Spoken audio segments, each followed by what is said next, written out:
अमरावतीमध्ये निवडणुकीतील घोळाचा मुद्दा चांगलाच गाजतो आहे।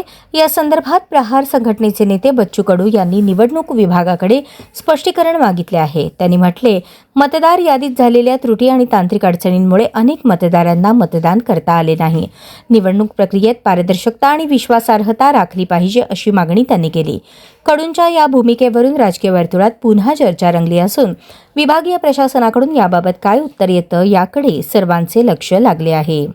मी आता बातमी वाचली की सभापती आमच्या मंगळे साहेबांनी तक्रार केलेली आहे।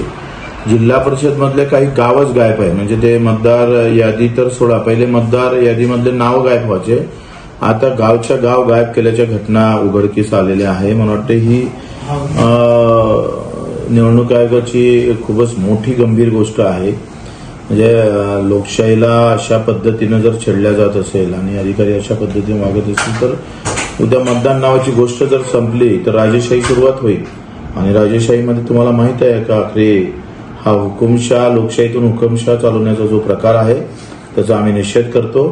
त्याचं स्पष्टीकरण निवडणूक आयोगाने दिलं पाहिजे का ह्या याद्या गावच्या गाव कसे गायब झाले, त्याचं स्पष्टीकरण जर दिलं नाही तर मग उद्या निवडणूक आयोगावरच आम्हाला आंदोलन करावं लागेल।